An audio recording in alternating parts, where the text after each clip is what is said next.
Hej alle sammen. Hvis I er inde og se den her video, så er I i gang med at forberede jer til Klub 2000, som er indgangsdøren til rejseholdet. Så velkommen til. Digte og jeg, vi vil gennemgå øvelserne. Skal vi ikke starte med smalle armbøjninger, Digte? Jo, fantastisk. Gider du at lave en, hvor hele kroppen kører op og ned? Ja. Det er ret vigtigt, når vi laver smalle armbøjninger, at kroppen kører helt op og ned og op igen. Og det er hele kroppen der. Og stop en gang, Digte. Godt. Jeg filmer dig lige herfra, så kan man nemlig lige se dine arme, hvor de er henad. Ja, tak. Og armene de ligger så ind til siden og op. Perfekt. Tak for det. Og i teorien så skal man have brystet helt ned til måtten. Men vi plejer at sige, at hvis man sætter en dåse sodavand, så er det fint gået ned.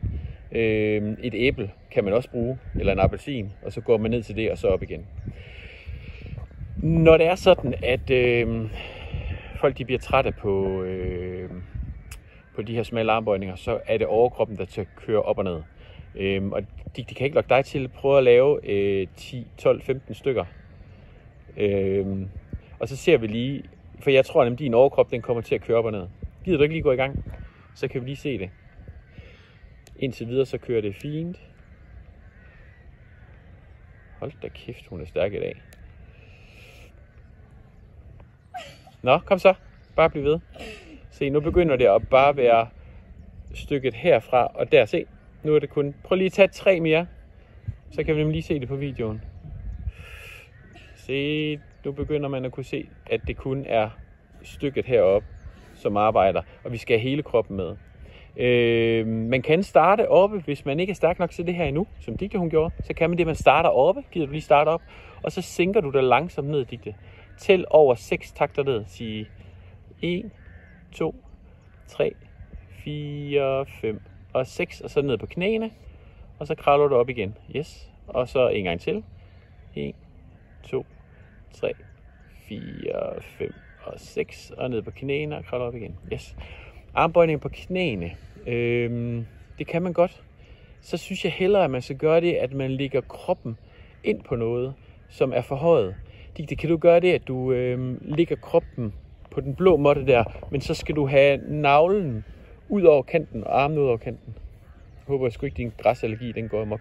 Du skal helt ned og ligge på mave. Du skal nok længere ind. Det skal være sådan, din navle er inde på måtten. Hvis man så forestiller sig, at Digte hun ligger op på en seng. Yes. Ligger der helt ned på maven. Der, godt. Og så har hun armene ud over nu ned til gulvet.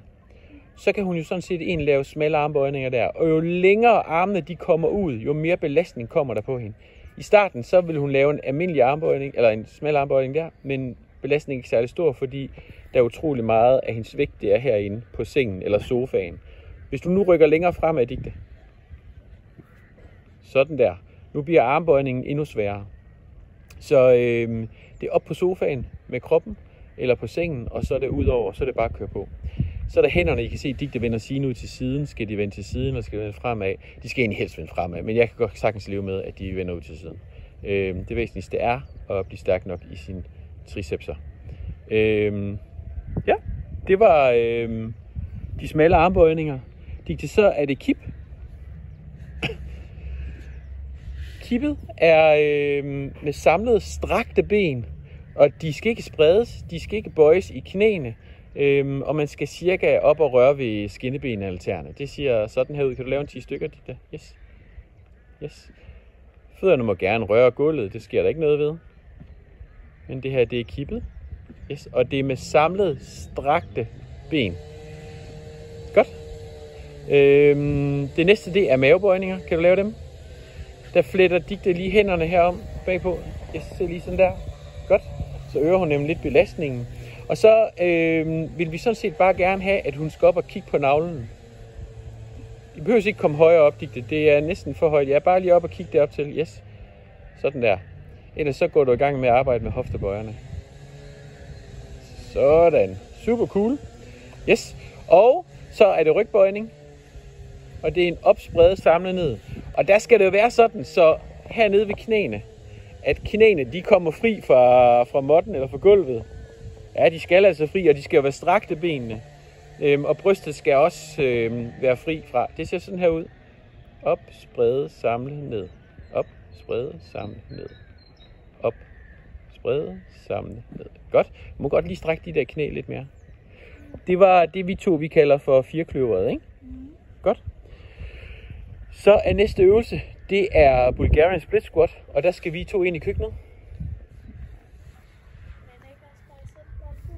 Der er en stol der, så kan vi lige lave den der. Den kan vi lige lave. Yes. Det skal nok gå. Sådan der. Gjorde du?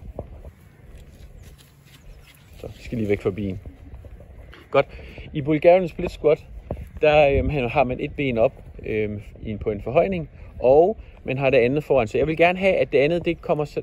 Ja, det skal være helt hen, hvor det cirka går i 90 grader, når man går ned. Jeg vil gerne have foden den lige fremad, og knæet, det går lige ud over foden, når man går ned. Der vil være lidt en tendens til, på en del af vores piger, at knæet, det falder indad, når hun bukker ned. Og der er det en god guide, at man lige husker, at foden er lige på, ja, og knæet går lige ud over foden. Man retter kroppen op. Må man gerne tage armen ud til siden for at holde balancen, sådan der. Og så er det ellers bare langt ned. Yes. Og det er faktisk helt derned til, hvor dit der er nu. Der er en del, som bare går halvt ned og ser sådan her ud. Ja. Man skal lige helt ned. Derned til, yes, og op igen. Sådan der. Og der skal man lave 20 på højre og 20 på venstre. Og det fod der, den vil jeg gerne have lidt længere fremad, den forreste.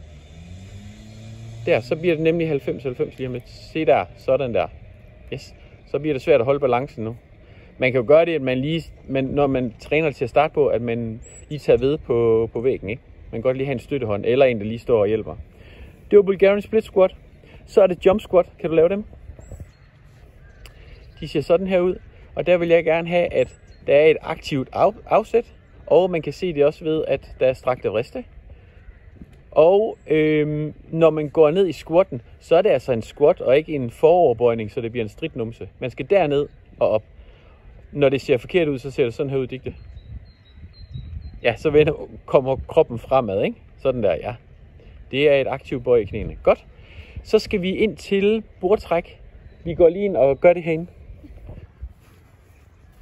Jeg tror, der er åben herovre. Jeg tror, der er åben her. Vi kan lige lave det her. Sådan der. Så. Bordtræk er en bicepsøvelse. Og Digte, hun ligger så ned her ved bordet. Og så tager hun lige benene lidt længere frem. Sådan der. Så løfter hun numsen fri fra gulvet.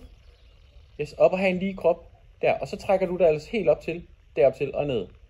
Og op til og ned. Op og ned. Yes. Ja, pas på hovedet. Man kan også gøre det over strak krop. Kan du det, Digte? Yes. Så er du i klap 3 position og så ned. Hvis du lige trækker dig lidt længere fremad i stedet for. Ja, derhen til, og så ligger der i klap 3 position. Du skal lidt længere frem. Der, og så op i klap 3. Og så op, ja, sådan der. Kom så. Tag lige de 4-5 stykker. Er det for hårdt? Så er det den, du skal øve. Det er skide godt. Når vi skal lave den til indgangsdøren, så er det med bøjet ben og med højt løftet numse. Okay? Og panden, den skal helt op til. Vi laver det med en jernstang ned til gymnastik, men man kan sagtens træne det herhjemme. På et bordplade. Den sidste del, det er at stå på hænder. Ikke? Og det er 1 minut op ad en væg, og det behøves vi ikke at gøre. Det har de fleste styr på. Men det er op at stå med maven indad, og så er det bare at tage afsted med et ur. Alle øvelserne, de skal laves i 20 gentagelser, ikke? Ja. Yes. Og man laver de 20 gentagelser i streg. Så det er med at komme i gang nu med at få trænet. Du er allerede i gang. Nej. Vi laver det 2 gange om ugen ned til gymnastik. Ikke? Jeg ved ikke, om vi laver det til rytme. Nej. Men vi laver det i hvert fald ned til spring. Og ja, for det meste. Så laver vi også klub 4000, ikke? Jo. Og så laver vi 2 det også herhjemme. Så det er bare med at komme i gang. Og det er jo, man har jo faktisk herfra, og så har man hele maj, og man har hele juni, og man har næsten hele august. Så der er godt 100 dage. Så det er bare med at give den gas og få trænet, og det er en rigtig, rigtig fed mor-far-aktivitet sammen med sine børn. Det vil også gøre, at man lige bliver strammet op selv som forældre hen over sommeren. Det gør ikke noget, for det er bikinitid. Så må man godt lige se lidt sixpacket ud. Så tak for hjælpen, Dick. Yes.